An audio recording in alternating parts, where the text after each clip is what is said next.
ഇതാണ് പൂയംകുട്ടി പുഴ.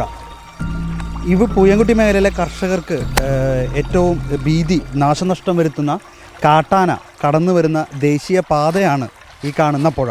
ഈ പുഴയിലൂടെയാണ് കാട്ടാനകൾ, അത് ഒന്ന് രണ്ടൊന്നല്ല, ഒരു കൂട്ടം കാട്ടാനകൾ ഏത് സമയം ഏത് ദിവസവും, നമ്മളിപ്പോൾ സംസാരിക്കുന്നതിൻ്റെ തലേ ദിവസം കൂടി ഇവിടുത്തെ കർഷകർ പറഞ്ഞത് ഇന്നലെ കൂടി കാട്ടാനകൾ ഈ ഒരു പ്രദേശം വഴി ഇതുവഴി കയറി ഇവിടെ നാട്ടിലേക്ക് കടന്ന് കൃഷികളെല്ലാം നശിപ്പിച്ചു. അത്രമാത്രം ഭീതിതമായൊരു സ്ഥലമാണ് ഇപ്പോൾ ഞങ്ങളായിരിക്കുന്നത് തന്നെ. ഇത് കാട്ടാനകളുടെ വിഹാര കേന്ദ്രമാണ്. ഇവിടെ തന്നെ കാട്ടാനകളുടെ ആനപ്പിണ്ടൊക്കെ നമുക്ക് കാണാം മുഴുവനായിട്ട്. നമ്മുടെ ഇപ്പോൾ രണ്ടുപേര് ചേരുകയാണ്. ചേട്ടാ, എന്താണ് ഇവിടുത്തെ ഭീകരാവസ്ഥ? ഇവിടുത്തെ ഭീകരാവസ്ഥ എന്ന് പറഞ്ഞാൽ നമുക്കൊരു തരത്തിലും ഇവിടെ ജീവിക്കാൻ പറ്റാത്ത സാഹചര്യമായി. ഒരു വൈകുന്നേരം ഒരു 5 മണി കഴിഞ്ഞാൽ പിന്നെ ആനയുടെ കേന്ദ്രമാണ്. ഒരു മനുഷ്യൻ ഇതിലൂടെ യാത്ര ചെയ്യാനോ ജീവിക്കാനും പറ്റാത്ത സാഹചര്യം. ഇതുവഴിയാണ് ആനകൾ കടന്നു വരുന്നത്. ഇവിടെ വരുന്നു, മെയിൻ റോഡിലേക്ക് കിടക്കുന്നു. എന്നിട്ട് 14ഓളം ബസ് ഓടുന്ന റൂട്ടാണിത്. മെയിൻ റോഡ് വേണ്ടത് മെയിൻ റോഡ്. അതിനകത്ത് 9:30 വരെ സമയം, ലാസ്റ്റ് ബസ് 9:30-ക്കാണ്. ആ സമയം വരെ ആളുകൾക്ക് യാതൊരു ഇവിടെ കടന്നു പോകാൻ ഭീതിയാണ്. എങ്ങനെ കടന്നു പോരുന്ന രക്ഷയില്ല. എല്ലാവരും ഒരു വണ്ടി പോയാൽ, വലിയ ബസ് പോയാൽ അതിൻ്റെ പുറകെയാണ്. ബൈക്കാരെല്ലാം അതിൻ്റെ പിന്നെ പിടിച്ചാണ് പോരുന്നത്. ഒറ്റ വണ്ടി ഒരാൾക്കായിട്ട് ഒരു കാറുകൾക്കായിട്ട് പോകാൻ പറ്റത്തില്ല. ഒരു 7 മണി കഴിഞ്ഞ് കഴിഞ്ഞാൽ ഒരു അസുഖം വന്നു കഴിഞ്ഞാൽ ഒരാളെ കൊണ്ട് ആശുപത്രിയിൽ വരെ പോകാൻ പറ്റാത്ത അവസ്ഥയായിട്ടുണ്ട്. കാരണം നമുക്ക് ഏറ്റവും കൂടുതൽ പേടിക്കണമെന്ന് പറഞ്ഞാൽ, അതായത് നമ്മുടെ കീഴാലിപ്പടി ഫോറസ്റ്റ് ഓഫീസിൻ്റെ അവിടെ നിന്ന് തൊട്ട് പൂയംകുട്ടി മണികണ്ഠൻചാല് വരെ ഒരു മെഡിക്കൽ പോലും നമുക്ക് പോകാൻ പറ്റാത്ത അവസ്ഥയിലിപ്പോൾ. കാരണം എന്താ വെച്ചാൽ നമ്മൾ ജീവൻ കൈ പിടിച്ചിട്ട് വേണം രോഗിനെ കൊണ്ട് പോകാൻ. കാരണം മരിക്കാൻ പോണ രോഗിനെ കൊണ്ട് പോകുമ്പോൾ, അല്ലെങ്കിൽ ഒരു സുഖമില്ലാത്ത ആളെ കൊണ്ട് നമ്മൾ പോയി കഴിഞ്ഞാൽ നമുക്ക് പേടിച്ചിട്ട് ഒരു കാരണവശാലും പോകാൻ പറ്റില്ല. കാരണം അത് കാരണം ഇവിടെ വണ്ടിയിൽ എക്സ്ട്രാ ലൈറ്റുകളും കാര്യങ്ങളും അതിനുള്ള ആൾക്കാരും ഒക്കെ ആയിട്ടാണ് നമ്മൾ പോണത്. മെയിനായിട്ട് ഇവിടെ പോകണമെന്ന് പറഞ്ഞാൽ ജീപ്പൊക്കെ ഇപ്പോൾ വളരെ കുറവാണ്. പിന്നെ ഓട്ടോറിക്ഷ ഉള്ളത്. ഓട്ടോറിക്ഷ ഒരു കാരണവശാലും പോകാൻ പറ്റില്ല. കഴിഞ്ഞ ദിവസം കളപ്പാറ ബ്ലാവ് തട്ടി മെഡിക്കൽ പോയ വണ്ടിയാണ് ആൾ മരിച്ചത്. അത് തന്നെയല്ല ഇവിടെ എന്ന് പറഞ്ഞാൽ ഇപ്പോൾ നമ്മൾ സംസാരിച്ചുകൊണ്ടിരിക്കുന്ന സമയത്ത് ഇവിടെ ആന ഓടിക്കുന്നുണ്ട്, അക്കരന്ന് ആന ഓടിക്കുന്നുണ്ട്. അപ്പോൾ ഇതാണ് ഇവിടുത്തെ അവസ്ഥ. കാരണം നമുക്കെന്ന് പറഞ്ഞാൽ, ഞാനൊക്കെ ഇവിടെ ചെറുപ്പം തൊട്ടേ ജീവിക്കുന്ന ആളാണ്. അതായത് ഇപ്പോൾ ഒരു 63 വർഷമായിട്ട് ഞങ്ങളിവിടെ ജനിച്ച ആളാണ്. പക്ഷേ ഇപ്പോൾ പഴയ കാലത്തെന്ന് പറഞ്ഞാൽ നമുക്ക് ആനയെ കണ്ടു കഴിഞ്ഞാൽ നമ്മളിപ്പോൾ ഒച്ച എടുത്തു, അല്ലെങ്കിൽ ഒന്ന് ഓടിച്ചു, ഒരു ലൈറ്റ് വെട്ടം കണ്ടു ആന ഓടുമായിരുന്നു. ഇപ്പം നമ്മുടെ ലൈറ്റ് വെട്ടം കാണുമ്പോൾ നമ്മുടെ അടുത്തേക്ക് പാഞ്ഞു വരുക. നമ്മളെന്തെങ്കിലും മിണ്ടി പോയി കഴിഞ്ഞാൽ പിന്നെ തീർന്നു. ഈ കഴിഞ്ഞ ആഴ്ച നമ്മുടെ ഒരു 2 മാസം മുമ്പ് ഇപ്പോൾ ബെന്നി എന്ന് പറഞ്ഞ ആളെ ടാപ്പ് ചെയ്തുകൊണ്ടിരുന്ന ആളെ തടസ്സം ആദ്യം എൻ്റെ നേരെ ഓടി വന്നതാണ്. എൻ്റെ നേരെ ഓടി വന്നിട്ട് ഞാനതിൽ നിന്ന് വെട്ടിച്ച് മാറി കഴിഞ്ഞിട്ടാണ് പുള്ളിയുടെ അടുത്തേക്ക് വന്നത്. അന്നാണ് പുള്ളീനെ പോയി തട്ടിയത്. അവന് ഒന്നെങ്കിൽ പിള്ളേരുടെ ഭാഗ്യം, അല്ലെങ്കിൽ ദൈവാനുഗ്രഹം, അല്ലെങ്കിൽ അവൻ്റെ ആയുസിൻ്റെ ബലമെന്നേ പറയാൻ പറ്റുള്ളൂ. അല്ലെങ്കിൽ അവനെ ശകലം പോലും കിട്ടേണ്ടതല്ല അവനെന്ന്. എനിക്കിട്ടും കിട്ടിയെന്നു തട്ട്. ഞാനും ബൈക്കിൽ ഇറങ്ങി വന്ന സമയത്ത് കുറേ ആന റോഡിൽ നിൽക്കേണ്ട 2 ചാടി കയറി വന്നു. ഈ ആന 2 ചാടി കയറാൻ കണ്ടിട്ടാണ് ഞാനും വണ്ടി നിർത്തിയത്. അല്ലെങ്കിൽ അന്ന് എനിക്ക് മണി കിട്ടും. കാരണം ഇപ്പോഴത്തെ വളവ് തിരിഞ്ഞ് അറിയില്ല നമ്മൾ.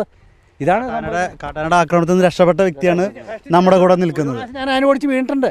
ബൈക്കിൽ പോയിട്ട് റബ്ബർ വെട്ടാൻ പോയിട്ട് വീണിട്ടുണ്ട്. പല പ്രാവശ്യം ആനയുടെ മുമ്പിൽ വട്ടം ചാടിയിട്ടുണ്ട് ഞങ്ങൾ ഈ വഴിക്കടെ എല്ലാം. കാരണം ഞങ്ങൾ രാത്രി 2 മണിക്ക് 3 മണിക്ക് ഈ വേനൽക്കാലം കഴിയുമ്പോൾ ചൂട് കൂടുതലായത് കൊണ്ട് ഒന്ന് പാല് കുറവ്, രണ്ടാമത് നമ്മൾ ഈ തീ പോലെയുള്ള ചൂടിൻ്റെ അകത്ത് നേരത്തെ പണി തീർക്കാൻ വേണ്ടിയിട്ട് ഇലയൊക്കെ പൊഴിഞ്ഞിരിക്കുന്ന സമയത്ത് ചൂട് കൂടണം കൊണ്ട് നേരത്തെ പണി തീർക്കാൻ വേണ്ടിയിട്ട് രാത്രി പോയി വെട്ടും. പക്ഷെ നമുക്ക് പലപ്പോഴും പോകാൻ പറ്റില്ല. പിന്നെ ഒരു ദൈവാനുഗ്രഹം നമ്മുടെ ഒരു ഇതൊക്കെ വെച്ചിട്ട് കാടിനുള്ളൊരു പരിചയമൊക്കെ വെച്ചിട്ട്. പക്ഷേ ആ അവസ്ഥയൊന്നും ഇന്ന് പാടില്ല. ഇന്നെന്ന് പറഞ്ഞാൽ നമുക്ക് ഇപ്പോൾ ശരിക്കും പറഞ്ഞാൽ ഒരു പിള്ളേരെ സ്കൂളിൽ വിടാൻ പറ്റില്ല. ഇന്ന് നമ്മുടെ കൂട്ടുകാരൻ പോയിട്ട് പള്ളിപ്പാൻ വന്നിട്ട് പുള്ളി ആന ഓടിച്ചു നടന്നു കഴിഞ്ഞിട്ട് അതിന് മുമ്പിൽ പെട്ട കാരണം പുള്ളിക്ക് പള്ളിപ്പാൻ പറ്റില്ല. നമ്മളിപ്പോൾ നിൽക്കുന്നത് പ്രേക്ഷകരോട് അറിയാൻ വേണ്ടി, ഇത് കാട്ടിലൊന്നല്ല ഞങ്ങൾ നിൽക്കുന്നത്. ഞങ്ങൾ നിൽക്കുന്നത് നാട്ടിലാണ്. ഇതിൻ്റെ മേളിൽ തൊട്ട് ഈ കാണുന്നതാണ് ദേശീയ ഇവിടുത്തെ മെയിൻ റോഡാണ് ഈ പോകുന്നത്. അതും പണ്ടത്തെ മൂന്നാർ മെയിൻ റോഡായിരുന്നു, ദേശീയ ആയിരുന്നു. പക്ഷെ അതിപ്പോൾ അടച്ചിട്ടിരിക്കുകയാണ്. ആ റോട്ടിൽ ഞങ്ങൾ ഇവിടെ നിന്ന് സംസാരിക്കുമ്പോഴും പേടിയോടെ തന്നെയാണ് ഞങ്ങൾ നിൽക്കുന്നത്. നല്ലൊരു പുഴയാണ്. പക്ഷേ ഇവിടെ നിൽക്കുമ്പോഴും ഏത് സമയം കാട്ടാനകൾ കടന്നു വരാം എന്ന പേടിച്ച് നോക്കി തന്നെയാണ് ഞങ്ങളിവിടെ നിൽക്കുന്നത്. ഒരു കാര്യം കൊണ്ട് ചോദിച്ചോട്ടെ, നമുക്ക് എന്തായാലും ഇതിലൂടെയാണ് ആന കടന്ന് നാട്ടിലേക്ക്, കൃഷിയിടത്തിലേക്ക്. എന്തായാലും ആ വഴി തന്നെ നമുക്കൊന്ന് പോയി നോക്കാം. ഈ ചവിട്ടി മെതച്ചിട്ടേക്കുന്നത് ഏകദേശം ഒരു ട്രാക്ടറൊക്കെ ഇട്ട പോലെ ഫീൽ ചെയ്യുന്നുണ്ട്.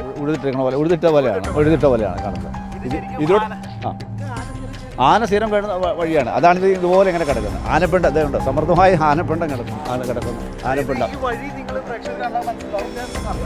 പിന്നെ അവരെല്ലാം ഞങ്ങൾക്കൊരു വാട്സാപ്പ് ഗ്രൂപ്പുണ്ട്. ഈ ആന എവിടെയെങ്കിലും ഇറങ്ങിക്കഴിഞ്ഞാൽ അപ്പോൾ തന്നെ അറിയിക്കാൻ വേണ്ടിയിട്ട് വാട്സാപ്പ് ഗ്രൂപ്പിൽ അപ്പോൾ തന്നെ സന്ദേശം വരും. പക്ഷേ അവരെ അറിയിക്കുമ്പോൾ അവർ പറയുന്നത് വണ്ടിയില്ല, അല്ല സ്റ്റാഫില്ല, ഞങ്ങൾ എന്ത് ചെയ്യാനാണെന്ന് പറയുന്നത്.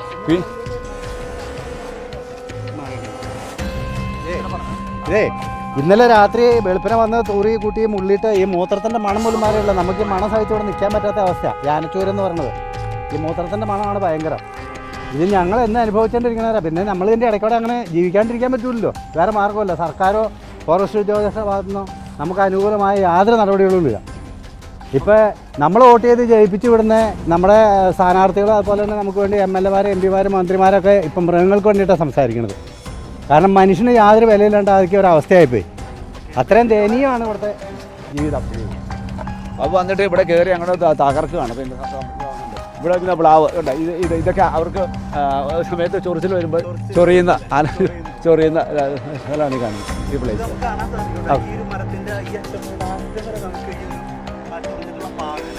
പാട് ഇതോടെ ഈ കുട്ടിയുണ്ടോ, ഇതുണ്ടോ ഈ പന, ഇത് ആനമറിച്ചതിൻ്റെ ബാക്കി അവശേഷമായി കാണുന്നു. കുത്തിയിട്ടിരിക്കുന്ന സ്ഥലമാണ് ഈ കാണുന്നത്. ആനക്കാട്ട് സ്വപ്നം കാണുന്നത്, ആന വന്ന് ഭീതിപ്പെടുത്തുന്ന സ്വപ്നമാണ്. ആന ഉറങ്ങാൻ പറ്റും. 6 മാസമായി ഉറങ്ങിയിട്ട്. അതുപോലെ ഇവിടുത്തെ ഞാൻ മാത്രമല്ല എല്ലാ ഇവിടെയുള്ള എല്ലാ ജനങ്ങളും ആനക്കാട്ട്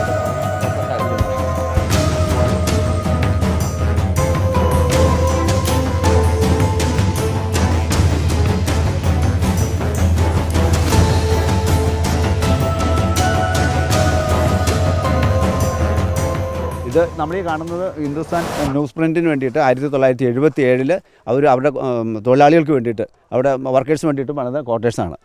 അതിൽ നശിപ്പിച്ചല്ലേ അല്ലേ, തകർത്ത് കളഞ്ഞിരിക്കുന്നു അവരത്. കാരണം അവിടെ നിന്ന് അത് ഉപേക്ഷിച്ച് അവിടെ ജീവിക്കാൻ പറ്റാത്ത ആരും വന്നിട്ട് ആരും താമസിക്കാൻ പേടിച്ചിട്ട് കിടക്കാൻ പറ്റില്ലല്ലോ, അവരെല്ലാവരും ഉപേക്ഷിച്ച് പോയി. അതാണിപ്പോൾ നമ്മൾ ഈ കണ്ടുകൊണ്ടിരിക്കുന്നത്.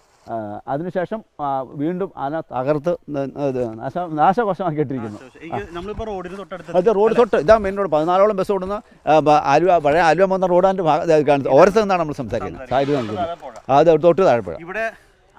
ഇവിടെ കഴിഞ്ഞ ദിവസം മിനിയാന്ന് ഞങ്ങൾ ഒരു 25ഓളം പേര് ആന വന്നു പറഞ്ഞുകൊണ്ട് ഞങ്ങൾ ഇവിടെ നിൽക്കുമ്പോൾ ഒരു 5 മണിക്ക്, വൈകുന്നേരം 5 മണിക്ക് ആന കയറി ഇവിടെ നിൽക്കുവാണ്. ഇവിടെ നിൽക്കുമ്പോൾ ഒരു 10-25ഓളം പേര് ഇവിടെ ഒന്നിങ്ങനെ നിൽക്കുന്നു. ആനയ്ക്ക് ഒരു കൂസലും ഇല്ല. ആന അവിടെ പല ഒച്ച എടുക്കുന്നു, പല ഇവിടെ തന്നെ ഇതേ സ്പോട്ടിൽ ഒച്ച എടുക്കുന്നു. അന്ന് ഒരാൾ കയറി വന്നത്, ബാക്കിയുള്ള അക്കരെ നിൽക്കുന്നു, പുഴയ്ക്ക് അക്കരെ നിൽക്കുന്നു. ബാക്കി ഒന്നുകൊണ്ടിരിക്കുന്നു. ഈ ഒരു ആന വന്നിട്ട് ഒറ്റ കൊമ്പൻ വന്നിട്ട് ഇവിടെ നിൽക്കുന്നു. എത്ര ആൾക്കാർ ഒച്ച വെച്ച് ബഹളം ഉണ്ടാക്കിയിട്ട് പോകില്ല. അവസാനം എന്ത് ചെയ്തു, ആൾക്കാരും കുറേ പേര് ആൾക്കാർ കൂടിയപ്പോൾ ഇവൻ പതുക്കെ ഇങ്ങോട്ട് മാറി, പുറകോട്ട് മാറി. അപ്പോൾ ആൾക്കാർ വിചാരിച്ചു പതുക്കെ പോയാന്ന് വിചാരിച്ചു. അതിട്ട് ആൾക്കാർ ഇവിടെ നോക്കി നിൽക്കുന്ന സമയത്ത് അവൻ ആ കെട്ടിടത്തിൻ്റെ ബാക്കിലൂടെ പോയിട്ട് ആരും കാണാതെ അപ്പുറത്തെ വഴിത്തോടെ കയറി ആൾക്കാരോട് നോക്കിയിരിക്കും. പറമ്പിൽ കയറി അവൻ ചക്ക പറിച്ചു. എൻ്റെ അപ്പോൾ എൻ്റെ പ്ലാവിൻ്റെ ചക്കയാണ് പറിച്ചത്. അപ്പോൾ ഞാൻ അറിയുന്നില്ല. അപ്പോൾ ഞങ്ങളോട് നോക്കിയിരിക്കുക, അവനിപ്പോൾ വരും എന്ന് വിചാരിച്ച്. അപ്പോഴാണ് അടുത്ത വീട്ടിൽ നിന്ന് പറയുന്നത് ചക്ക പറിക്കുന്നു, വേഗം വരാൻ പറഞ്ഞു. അപ്പോഴാണ് ഞങ്ങൾ അറിയുന്നത്. പിന്നെ അവിടെ ഓടിച്ചു. പിന്നെ ഞങ്ങളെല്ലാം കൂടി അവിടെ ചെന്നു. ആനകൾക്ക് പേടി മാറിയത് എന്താ? പേടി മാറിയെന്ന് വെച്ചാൽ ഇപ്പോൾ പണ്ടെന്ന് പറഞ്ഞാൽ ആൾക്കാർക്ക് വേദന കൊടുക്കുന്ന ഇതിലൊക്കെ നായാട്ടും ഒക്കെ ഉണ്ടായിരുന്നല്ലോ. ഇപ്പോൾ അതെല്ലാം ബാൻ ചെയ്തില്ലേ. അപ്പോൾ അത് കാരണം അവർക്ക് ഒരു വേദന കിട്ടുന്നില്ല. അതുകൊണ്ട് ആരും പേടിക്കേണ്ട കാര്യമില്ല. അപ്പോൾ ഇവിടുത്തെ സർക്കാരും വനംവകുപ്പ് ആനകൾക്കൊപ്പം അവർക്ക് മനസ്സിലായി കാണും. അതായിരിക്കും അതിന് പുല്ല് സപ്പോർട്ടുണ്ട്. അപ്പോൾ എല്ലാം നമ്മുടെ പുതിയ നിയമങ്ങളെല്ലാം വന നിയമങ്ങളെല്ലാം അവർക്ക് അനുകൂലമാണല്ലോ. അപ്പോൾ ജനങ്ങൾക്ക് ഇവിടെ വിലയില്ല, പുല്ല് വില. അപ്പോൾ പിന്നെ എന്ത് ചെയ്യാനാ? അപ്പോൾ അതാണ് സാഹചര്യം. സർക്കാരിനും ആനകൾക്ക് കാണുന്നുണ്ട് മനുഷ്യരുടെ പുല്ല് വില. അത് സത്യം പറഞ്ഞത് വളരെ സത്യമാണ്. അതെ. ആന കഴിഞ്ഞ ദിവസം വന്ന് നിന്ന സ്ഥലത്താണ് നിൽക്കുന്നത്. ഈ മെയിൻ റോഡിന് സൈഡിൽ ഞങ്ങൾ നിൽക്കുന്നത്. ഇപ്പോൾ ഇവർ നമ്മളോട് സംസാരിച്ചതും ഇവരുടെ പേടിയാണ്. ചേട്ടൻ നേരത്തെ പറയേണ്ടതെന്ന് രാത്രി ഉറങ്ങാൻ പറ്റുന്നില്ല. രാത്രി കിടന്ന് ഉറങ്ങുമ്പോൾ പേടിയാണ്. ആനക്ക് സ്വപ്നം കാണുവാണ്. ആന വരുന്നു കുത്തി പറിച്ചിട്ടുന്നു, വീടിൻ്റെ കുത്തുന്നുള്ള സ്വപ്നം അവൾ കാണുന്നത്. അതുകൊണ്ട് ഉറങ്ങാൻ 6 മാസം, സത്യമായിട്ട് പറഞ്ഞാൽ 6 മാസമായിട്ട് ഉറങ്ങാൻ പറ്റുന്നില്ല. അപ്പോൾ ഇതൊക്കെയാണ് ഇവിടുത്തെ കർഷകരുടെ മെയിൻ പ്രശ്നം എന്നുള്ളത്. ഇതിപ്പോൾ നമ്മൾ നിൽക്കുന്നത് കാട്ടൊന്നുമല്ല കേട്ടോ. നമ്മൾ നേരത്തെ തൊട്ട് താഴെയാണ് പുഴ കണ്ടത്. ആ പുഴയിൽ നിന്ന് ജസ്റ്റ് ഒന്ന് കയറി, ആ കയറുന്ന വഴി കണ്ടു, ഇവിടെ എത്തി. ഇവിടെ നിന്ന് റോഡ്, ഇവിടെ നിന്ന് അങ്ങോട്ട് പോയാൽ മനുഷ്യവാസം, അതായത് ജനങ്ങളുടെ കൃഷിയും കാര്യങ്ങളെല്ലാം ചെയ്ത് ജീവിക്കുന്ന വീടുകൾ ഒക്കെ ജീവിക്കുന്ന സ്ഥലമാണ്. അപ്പോൾ നമ്മൾ ആ പുഴയിൽ നിന്ന് കയറി വന്നു. നമ്മളിത് ഈ വഴി എത്തി. ഇത് നേരെ റോഡിലേക്ക് കിടക്കുന്നത്. ചേട്ടാ ഇതെന്താ ഈ ഫെൻസിങ് ഇങ്ങനെ കിടക്കുന്നത്? ഫെൻസിങ് ഇങ്ങനെ കിടക്കണമെന്ന് പറഞ്ഞാൽ ഇത് കുറേ നോട്ടക്കുറവ് കൊണ്ട് പോയതുണ്ട്. പിന്നെ ആന കയറി മൊത്തം എല്ലാം ഈ കാല് ചവിട്ടി പിടിച്ച് കളയും. ഇതിപ്പോൾ ഒരു 7 വർഷമായിട്ട് ഇട്ടിട്ട് ഒരു 6 മാസത്തേക്ക് വലിയ കുഴപ്പമില്ലാണ്ട് നിന്നു. അത് കഴിഞ്ഞിട്ട് വന്നിട്ട് ആന എന്നെ എഴുതുന്നത് വെച്ചാൽ ഒന്നെങ്കിലും ഒരു മരം മറിച്ചതിൻ്റെ മുകളിലേക്ക് ഇടും, ഇല്ലെങ്കിൽ ഇവർ എന്നെയാണെന്ന് വെച്ചാൽ ഈ കൈനട വെച്ചിട്ട് കാല് ചവിട്ടി പിടിച്ച് കളയും. കാല് ചവിട്ടി പിടിച്ചിട്ട് അതിൻ്റെ മുകളിൽ കൂടെ കവച്ചാൻ കിടക്കും. കവച്ച് കടന്നിട്ട് പറമ്പിൽ കയറുക. പറമ്പിൽ കയറിയിട്ട് ഇപ്പോൾ നമ്മളൊക്കെ എന്ന് പറഞ്ഞാൽ പഴയ കാലത്ത് നമ്മൾ വീട്ടിൽ ഇച്ചിരി കപ്പയും കഞ്ഞിയും കാച്ചിലൊക്കെ തിന്നുകൊണ്ടിരുന്നവരാണ്. അപ്പോൾ നമ്മൾ പരിഷ്കാരം വന്നു കഴിഞ്ഞപ്പോൾ നമ്മൾ തന്നെ നല്ല ഹോട്ടലിൽ പോയി ഒരു ഫാസ്റ്റ് ഫുഡ് ഭക്ഷണം കഴിക്കണം തോന്നും. പിന്നീട് അത് ടേസ്റ്റ് പറ്റി. എന്ന് പറഞ്ഞാൽ ഈ കാട്ടിലെ മൃഗങ്ങൾക്ക് ഇപ്പോൾ നാട്ടിലെ ഭക്ഷണം അവർക്ക് ഇറങ്ങുള്ളൂ. അതായത് പ്ലാവ്, കമുക്, തെങ്ങ്, ചക്ക, കന്നാര, അതുപോലെ നമ്മൾ എന്ത് കൃഷി നമ്മൾ ഇന്നലെ കൂടി ആന ഈ വഴി കയറി പോവാ കയറി. അപ്പൊ ഈ ഒരു ഫെൻസിങ് ഇപ്പൊ കഴിഞ്ഞ 7 വർഷമായിട്ട് ഇത് ഇല്ലാണ്ടിരിക്കുകയാണ്. ഇതൊന്ന് കൃത്യമായി അല്ലെങ്കിൽ ഇതിന്റെ മെയിൻ്റെനൻസ് കൃത്യമായിട്ട് ചെയ്യുകയാണെങ്കിൽ ഈ ഒരു ശല്യം കുറയില്ലേ? കുറയുമെന്ന് പറഞ്ഞാൽ താൽക്കാലികം മാത്രമേ ഉള്ളൂ. ഈ ഫെൻസിങ് കൊണ്ട് നമുക്ക് കാര്യമായ ഫലപ്രദമായിട്ട് ഇത് നിയന്ത്രിക്കാൻ പറ്റണില്ല ഇതിനെ കൊണ്ട്. കാരണം എന്ന് വെച്ചാൽ ആന ബാക്കി മൃഗങ്ങളെ അപേക്ഷിച്ച് ബാക്കി മൃഗങ്ങൾക്കത് ശാശ്വതമാണ്, ആനയ്ക്ക് മാത്രം ഇത് ശാശ്വതം അല്ലാന്ന് പറയാൻ കാരണം എന്ന് വെച്ചാൽ ഇതിൻ്റെ ഈ കാല് ചവിട്ടി ഓടിച്ചുകളയാണ് മെയിനായിട്ട് പരിപാടി. നമ്മൾ കാലില്ലാണ്ട് ഇത് പിടിപ്പിക്കാൻ പറ്റില്ല. അല്ലെങ്കിൽ പിന്നെ നമ്മൾ ഈ മരത്തേക്കടെ കമ്പി കെട്ടിയിട്ട് തൂക്ക് ഫെൻസിങ് കൊടുക്കണം. തൂക്ക് ഫെൻസിങ് കൊടുത്തു കഴിഞ്ഞാൽ ഒരു വട്ട് ശാശ്വതം എന്ന് പറയാൻ പറ്റും. അതാണ് നമുക്കിപ്പോൾ തൽക്കാലം ഇപ്പോൾ ഇവിടെ വരുള്ളൂ. പക്ഷേ ഇതിൻ്റെ ബന്ധപ്പെട്ടവരാരും ഒരു കാര്യത്തിനും ഈ ഫെൻസിങ് ഇടാൻ തന്നെ കാരണം ഇവിടെ പണ്ട് നമ്മുടെ ഒരു കൂട്ടുകാരൻ ഇവിടെ ആന ഈ പുഴയിൽ വെച്ച് തട്ടിക്കൊന്നിട്ട് ആ ബോഡി കോതമംഗലത്ത് കൊണ്ടുവന്ന് ഞങ്ങൾ പോസ്റ്റ്മോർട്ടം കഴിഞ്ഞിട്ട് DF ഓഫീസിൻ്റെ മുമ്പിൽ കൊണ്ടുവന്ന് വെച്ച് സമരം ചെയ്തിട്ട് MLA ഫണ്ട് അനുവദിച്ച് അന്ന് 7,40,000 രൂപ അനുവദിച്ചാണ് ഈ ഇവിടുന്ന്, അതായത് കീഴാലിപ്പടി തൊട്ട് ഈ പൂയംകുട്ടി വരെയുള്ള ഫെൻസിങ് ഇട്ടത്. ആ ഇട്ടത് കഴിഞ്ഞിട്ട് കുറേ നാളത്തേക്ക് ഇരുന്നു. ഇപ്പം നിലവിൽ ശരിക്കും പറഞ്ഞാൽ അതിൻ്റെ ബാറ്ററിയോ അതിൻ്റെ ചാർജറോ ഒരു സാധനമില്ല, അതുവരെ ആൾക്കാർ അടിച്ചുകൊണ്ട് പോയി. അതാണ് ഇവിടുത്തെ അവസ്ഥ. കാരണം ഇത് സംരക്ഷിക്കപ്പെടുന്നില്ല. കഴിഞ്ഞ ദിവസം ഈ പ്ലാവന തോടിൻ്റെ അവിടെ ഒരു 4 മണിയായപ്പോൾ ഇറങ്ങി 30 ആനയുണ്ടായിരുന്നു. ഇവർ പറഞ്ഞു നമ്മുടെ സർക്കാരും ഇവിടുത്തെ ഫോറസ്റ്റുകാരും പറഞ്ഞു ഇവിടെ ആന പെരുകിയിട്ടില്ല എന്ന് പറഞ്ഞു, എല്ലാം ചത്തുകെട്ട് പോയെന്നാണ് പറഞ്ഞത്. പക്ഷേ ഞങ്ങളാരും കാണുന്നില്ല ചത്തുകെട്ട് പോകുന്നത്. ഈ നാട്ടിൽ താമസിക്കുന്നത് ഞങ്ങൾ കാണുന്നില്ല, പക്ഷെ ഇവർ കാണുക. തിരുവനന്തപുരത്തിരിക്കുന്ന മന്ത്രി കാണുവാണ് ഇവിടെ ആന ചത്തുപോയത്, പക്ഷേ ഞങ്ങൾ ഈ നാട്ടിലാരും കാണുന്നില്ല. അപ്പോൾ ഇത് എതിരെ പോകണമെന്ന് ഞങ്ങൾക്ക് അറിയാൻ പാടില്ല. സർക്കാർ ഇട്ട ഫെൻസിങ്ങിൻ്റെ അവസ്ഥയാണ് ഈ കാണുന്നത്. 7 വർഷം മുമ്പ് ഇട്ട ഫെൻസിങ്ങാണ് ഇങ്ങനെ കാണുന്നത്. നേരത്തെ പറഞ്ഞ പോലെ വന്യമൃഗങ്ങൾക്ക് സുഖമായി കയറാനുള്ള ഒരു സൗകര്യം സർക്കാർ ഇട്ട് കൊടുത്തിരിക്കുന്നു. ഇനി കർഷകന് അവൻ്റെ പറമ്പിൽ സംരക്ഷിക്കണമെങ്കിൽ അവൻ സ്വയം പൈസ മുടക്കി ലക്ഷങ്ങൾ മുടക്കി ഫെൻസിങ് ഇടണം. അതിന് ത്രാണിയുള്ളവൻ അങ്ങനെ ചെയ്യും, അല്ലാത്തവൻ്റെ ജീവിതത്തിൻ്റെ കാര്യം നമുക്കറിയാൻ പറ്റില്ല. ഈ തൊട്ട് താഴെ പുഴയിൽ നിന്ന് ആന കയറി വന്ന വഴി കൂടി തന്നെയാണ് നമ്മൾ കയറി വന്നത്. അത് നമ്മൾ നേരെ ഈ ടാറിട്ട നല്ല അടിപൊളി റോഡിലേക്ക് കയറി ആ റോട്ടിൽ നിന്ന് നേരെ സാധാരണ കർഷകൻ്റെ പറമ്പിലേക്ക് കയറുന്ന വഴിയാണ് നിങ്ങൾ കാണുന്നത്. 2 സൈഡും ആന ഇങ്ങനെ അത്യാവശ്യം അവർക്ക് കൃത്യമായി വളരെ സുഗമമായി കയറിപ്പോകാനുള്ള രീതിയിൽ ഇടിച്ചിട്ടുണ്ട്. എന്തായാലും ഈ ഒരു പറമ്പിൽ ടാപ്പിംഗ് അല്ലേ ചെയ്യുന്ന ചേട്ടൻ ഞങ്ങളോടൊപ്പം ചേരുകയാണ്. ചേട്ടാ, ഇതിപ്പോൾ ആന സ്ഥിരം കയറുന്ന വഴിയല്ലേ? ചേട്ടന് പേടിയൊന്നുമില്ലേ? പേടി ഉണ്ടോയെന്ന് വെച്ചാൽ പേടിയുണ്ട്. നമ്മൾ ആന ഉണ്ടെന്നുള്ളൊരു പ്രതീക്ഷയിൽ തന്നെയാണല്ലോ നമ്മൾ തന്നെ. കാരണം ഏത് നിമിഷം ആന ഉണ്ടാവും ഇവിടെ. അപ്പോൾ ഇന്ന് രാവിലെ ഞങ്ങൾ വെട്ടാനായിട്ട് വന്നു. ഞങ്ങൾ ഇവിടുന്ന് ചെല്ലുമ്പോൾ ഒരു ചേട്ടൻ അവിടുന്ന് മുകളിൽ നിന്ന് ആന ഓടിച്ചുകൊണ്ട് വരണ്ട അവിടെ. അപ്പോൾ ആ പുള്ളി വെട്ടാനായിട്ട് പോയതാണ് ഇന്ന് രാവിലെ ഒരു 6:30 ഉണ്ടാവും. അപ്പോൾ ഞാനും ഇവിടുന്ന് വന്നു. അപ്പോൾ പുള്ളി അവിടുന്ന് മാറിക്കോ ഒന്നും പറഞ്ഞ് റോട്ടിൽ കൂടെ ആളുകൾ പോകണമെങ്കിൽ അവർക്ക് രക്ഷപ്പെടാൻ വേണ്ടി ആനയും കൂടെ ആണല്ലോ വന്ന് ഇതിലേ ഇറങ്ങി പോണത്. അപ്പോൾ അതുകൊണ്ട് പുള്ളി ഒച്ച എടുത്തുകൊണ്ട് വന്നു. അപ്പോൾ ഞാനും എൻ്റെ ഒരു കൂട്ടുകാരനുണ്ടായിരുന്നു, ഞങ്ങളവിടെ ഷെഡിൻ്റെ അവിടെ നിൽക്കുമായിരുന്നു. അവിടെ നിന്ന് അപ്പോൾ ഇതെന്നാന്ന് പറയാനായിട്ട് കയറി നോക്കുമ്പോൾ അവിടുന്ന് ഒരു കൂട്ടാന ഒരു 8-10 ആനയുണ്ട്. അവിടുന്ന് ഓടി 10 ആനയുണ്ട്. ഞങ്ങൾ കണ്ടു. അപ്പോൾ റബ്ബർ തോട്ടമായിരുന്നു നമുക്ക് ശരിക്കും കാണാം. അപ്പോൾ അവിടുന്ന് ഇങ്ങനെ വന്നു. ഇവിടെ വന്ന് ഈ കാട്ടിൽ അവിടേക്ക് ഒരു 8 ആന ഇങ്ങോട്ട് മാറി, 2 ആന അതിലേക്ക് വന്നു. അപ്പോൾ ഈ ആനയെല്ലാം ഇങ്ങോട്ട് പോകുന്നല്ലോ എന്ന് പറഞ്ഞ് ഞാൻ ഈ റോഡിലേക്ക് ഇറങ്ങി. അവിടുന്ന് ഈ റോഡിലേക്ക് ഇങ്ങനെ വന്നു കഴിഞ്ഞപ്പോൾ ഈ ആന ഇങ്ങോട്ട് ഇറങ്ങിയിട്ടില്ല. ഈ ആന അവിടെ തന്നെ നിൽക്കുക. അപ്പോൾ ഞാനെന്നാൽ തിരിച്ചങ്ങോട്ട് പോയേക്കാന്ന് പറഞ്ഞു കഴിഞ്ഞാൽ ആ ഫെൻസിങ്ങിൻ്റെ ഇടയ്ക്കൊക്കെ അതിൻ്റെ കമ്പി പൊട്ടിച്ചിട്ട് അത് രാവിലെ അതിൻ്റെ അകത്ത് ഇറത്തില്ല. രാവിലെ ആകുമ്പോൾ അത് ഓഫ് ചെയ്യും. അതിപ്പോൾ എത്ര അത് സംരക്ഷിക്കാൻ വേണ്ടിയിട്ട് ഫെൻസിങ് ഇട്ടിട്ടുണ്ട്. അവിടെ ഈ ഗേറ്റിൻ്റെ അവിടെ ഒരു കമ്പി ഇങ്ങനെ കിടപ്പുണ്ട് ആ ഫെൻസിങ്ങിന്. അത് കണ്ടത് ആന തിരിച്ചങ്ങോട്ട് പോയി. അപ്പോൾ ഞാൻ അതേ മരത്തിൽ കയറി. എവിടെ ഒരു ചെറിയ മരമുണ്ട്, ആ മരത്തിന് മുകളിൽ കയറി. ആനപ്പൊക്കം വരെ കയറാൻ വേണ്ടി നമ്മൾ മേടിച്ച് കയറുന്നേക്കും. പിന്നെ നമ്മൾ രക്ഷപ്പെട്ടു എന്ന് പറഞ്ഞാൽ ആന തിരിച്ച് വന്നിട്ട് ആ റിസോർട്ടിൻ്റെ മുറ്റത്തേക്കൂടെ അപ്പുറം ചെന്ന് ഒരു ഭയങ്കര കട്ടിങ്, ആ കട്ടിങ്ങിൻ്റെ മുകളിൽ കൂടെ ആന അങ്ങോട്ട് കയറി. അപ്പോൾ ഞങ്ങളും ഇവിടുന്ന് അവരും ഇങ്ങോട്ട് ഇറങ്ങി വന്നു. അപ്പോൾ ഞാനിങ്ങോട്ട് കൂടി ഇവിടുന്ന് ഞങ്ങളെല്ലാവരും കൂടെ ഓടിച്ചു ഒരു 1/2 മണിക്കൂർ കൊണ്ടാണ് ആന അവിടെ ആ തോട്ടത്തിക്കിട്ട് തന്നെ അങ്ങോട്ട് പോയി. ഞങ്ങളപ്പുറം ചെല്ലുമ്പോൾ ആ കല്ലക്കുരുട്ടി നിങ്ങൾ പോകുന്ന വഴി കണ്ടു കാണുന്നത്. അതിലെ ഇറങ്ങി ആന തടിക്ക് പോയി.